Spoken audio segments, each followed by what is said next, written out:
Have you ever heard an apple a day keeps the doctor away? Well, I don't know about apples, but I do know that as a kid in the 80s, colds and flu went hand in hand with chicken noodle soup and 7-Up. It's true, every time I had a runny nose, it seems the classic remedy was always chicken noodle soup. It's pretty much like Vicks for the tummy for our moms back then. The fact is, though, that there's actually something to that. Now, I'm not encouraging you to go buy a bunch of chicken noodle soup in the can right now. No, because the nutrients that existed in that stuff have long since lost their potency. However, real, freshly cooked chicken broth is no joke. It contains antibacterial properties and stimulates the white blood cells to enhance your ability to fight against whatever you're facing. But it's not just good when you're sick. In fact, the key to keeping yourself healthy is not to be reactive, but you need to be proactive. We can't just respond after we start getting sick. No, we need to lay a healthy terrain with our body to establish a healthy immune system. Basically, we need to build an immune system fortress. For instance, have you ever been very, very stressed? And suddenly, the minute the stress is over, or maybe right even in the middle when everything is hitting, you get sick. You know why? Because that stress begins to tear away at your immune system. Losing out on sleep begins to tear away at our immune system. Not getting the appropriate nutrients in our diet or eating processed foods begins to tear down our immune system, and it makes us more and more likely to be ill. Along with proper rest, healthy eating, and proper life balance, I'm about to show you a great way to improve your health before you even get the sniffles, before anything's going around. Here's the great thing. It's cost-effective, it's easy, and it's healthy. And that's the name of the game here at the Parsons Pantry. Hi, I'm Janessa, and I'm here to show you how to stretch your budget, eat healthy, and do it in record time.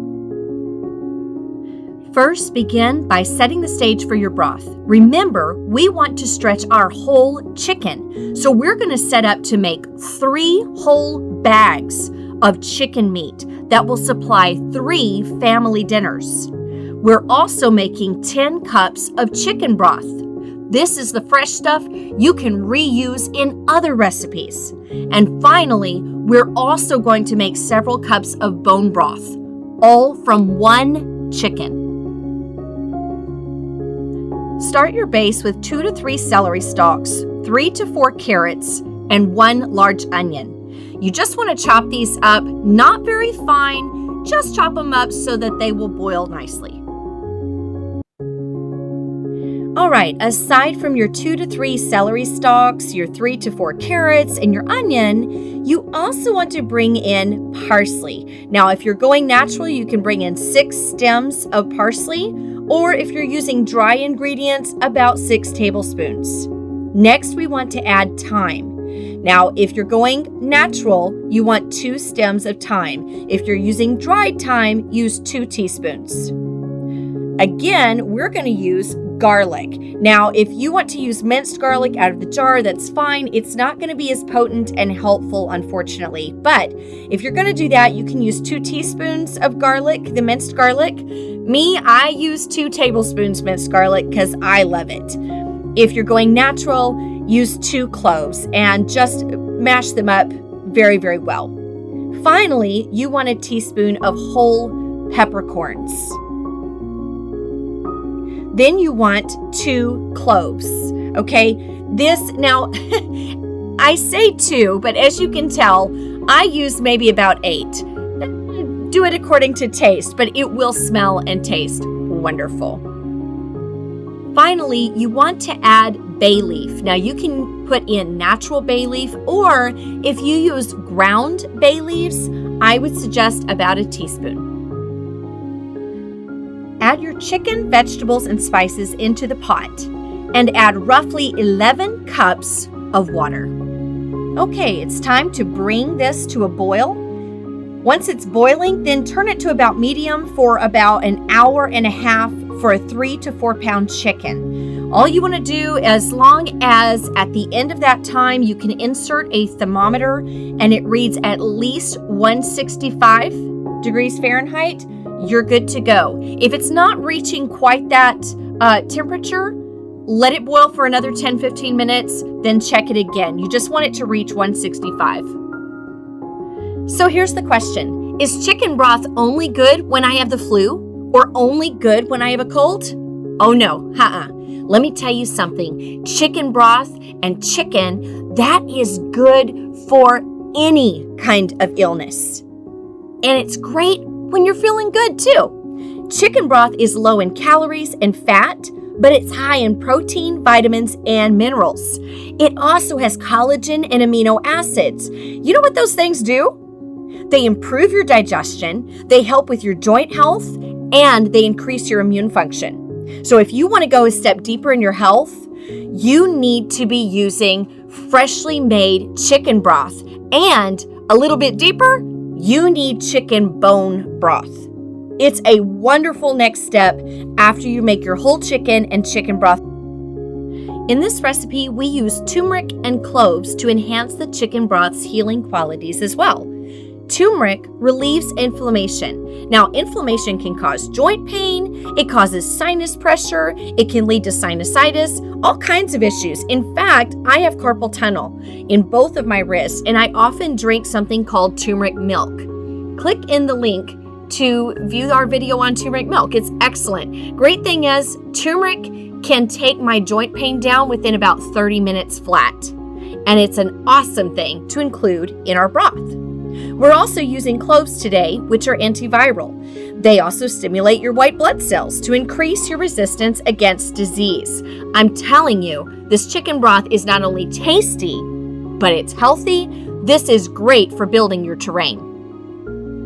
Now, I'm going to be honest, up until a couple years ago, the only whole bird I cooked was a turkey at Thanksgiving. It just seemed too easy to grab a package of chicken breasts at the grocery store and make whatever recipe I had in mind for that evening. However, inflation has hit the ceiling the past few years, and I've had my ear to the ground trying to find ways to save $1 here and there. Not only that, but with random viruses running around and cold and flu season rearing its head even in the summertime, I've been pretty particular about what I am feeding my family. I'm talking about meats that are antibiotic and hormone-free. We try to get cage-free chicken and eggs, organic produce, but let me tell you, eating clean isn't easy and it sure isn't cheap. That's why I've scoured the internet looking for ways to feed healthy, safe meals to my family without breaking the bank. So making a whole chicken is one way that I do this. And of course, chicken broth can be used in soups, stews, but also with cooking rice or pasta. It gives it a better flavor instead of that bland, empty filler taste. So there's just so much you can do with some extra pre-cooked chicken, and there's so much you can do with broth. All right, once simmering time is complete, you want to double check the meatiest portion of the chicken with a thermometer just to make sure that it has reached 165 degrees Fahrenheit. If it hasn't, just extend your cooking time 10-15 minutes, check it throughout until you reach that internal temperature. Once it reaches that temperature, it's time to pull it out of the pot and set it aside to cool. You want it to cool first, not too much. You don't want it exactly cold for you to shred your chicken. That makes it a little bit more difficult, but you also don't want to burn your fingers. So let's set it aside and focus on our broth. I like to use a large strainer over a bowl. I simply pour the broth into the bowl, allowing the strainer to capture any floating solid fats, meat, or the veggies that I was cooking with. Those items can be added to your compost bin, or you can feed it to chickens or other farm animals. Once you have the broth in the bowl, I like to set it in the fridge to cool for about half an hour, or just set it out on the counter. Just let it sit for a little bit before you put it into the freezer. You don't want to put a hot liquid into the freezer. It does not save well. It affects the taste and the longevity. Now, if you're going to be using the broth within the next 3 to 5 days, I would just store it in the fridge. But if you might be using it a little bit later on, it's a great idea to store it in the freezer. One thing I like to do, I discovered these little plastic tubs. These are silicone tubs, and I'll include the link in the description if you'd like to check these out. They work really well. And I like the silicone because after the broth is frozen, I can then run just a bit of warm water over the outside to loosen it, and it slides right out. And this allows me to store the broth in gallon freezer baggies later on, and they stack really well. If you're like me, you like to save up food, you like to make sure you have things well stocked for whatever you want to cook, or if you have a snowstorm or, ice blizzard, whatever comes in. And this allows you to store your broth, and it's healthy. It's something you made yourself. You know exactly what's in it, and it will store in the freezer for up to 3 months. A great tip or hack is if you're going to embrace making your own chicken broth, this recipe makes quite a bit. You're going to come away with about 10 cups of chicken broth. And you're going to find that you start to accumulate these little cubes in the freezer. So to make sure you're using the freshest ingredients and also not letting anything go to waste, it's a good idea to rotate your broth. Here's how to do it. Once I've removed the broth into gallon freezer bags, I label the bags with the date. Then I place the newly made broth at the back of my stash in the freezer. Then, whenever I'm cooking and I need to use broth, I pull from the front of the stack. It allows me to keep my broth rotated so that none goes to waste, and we don't accidentally eat anything that's out of date and we don't need to have. This is a great technique you can use with your canned goods, with meats, or any other produce that you stock up on. New stuff at the back, the stuff that you're pulling for your recipes, pull it from the front, and you just keep it rotating that way. Back to the chicken, you can simply hand shred the chicken. I found that a 3 or 4 pound chicken makes about 3 meals worth of shredded chicken that I can bag and I can use over the course of the next 3 days. Or if I need it a little further on or we get busy and I'm not going to be cooking, I can always freeze that chicken for a little bit later. It's great for making chicken salad sandwiches, curry chicken, chicken pastas, or just seasoning up with a side of veggies or putting it over a nice salad. You can eat it cold. This is really a great way to have 3 meals out of 1 cooking session. Okay, so the question really becomes, is it worth it? I'm going to do all this work, which really, honestly, it's not that hard. Once you get used to it, you get into the flow of it. This is something we do all the time. But is it worth it when you could run to the store, buy a package of chicken breasts, you can go and get a carton of broth? Does it make sense to do it yourself? Well, let's do a cost analysis. Why do it this way? Why not just purchase chicken breasts for your meals? Why not just buy chicken broth for your recipes? Well, let me tell you, 1 to 1.5 pounds of chicken breast runs about $13. I just checked this the other day in the store. It's $13 for about 1.25 pounds of chicken breast. Now, this is no hormone, cage-free chicken, okay? A 3 to 4 pound whole chicken, hormone and antibiotic free, however, costs $8.98. The whole chicken is $8.98.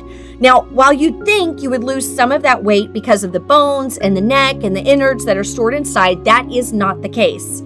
That single whole chicken, once it's boiled and deboned, provides enough meat for 3 dinner meals for our family of 4. Think about it. We're talking a cost savings for a 3-day dinner plan of $30. If I spent $13 for each of those dinners, $13 for each of those dinners, that would be $39, but I'm only paying $9. Let me tell you, we've not even started talking about the broth yet. The cost of a 32-ounce carton of chicken broth varies from about $1.98 for great value to about $4.28 for pricier brands like Pacific. Now, that doesn't seem too expensive when you consider that you have to buy a few carrots, celery, and an onion to make your broth. The problem, however, with most of these processed, grab-off-the-shelf brands of chicken broth is that they contain chemical additives. Some of these are to extend the viability of the product. Basically, it makes it last longer on the shelf.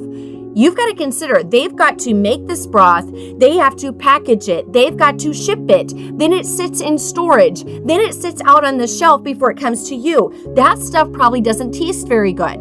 They have to add chemicals to make you want to eat that.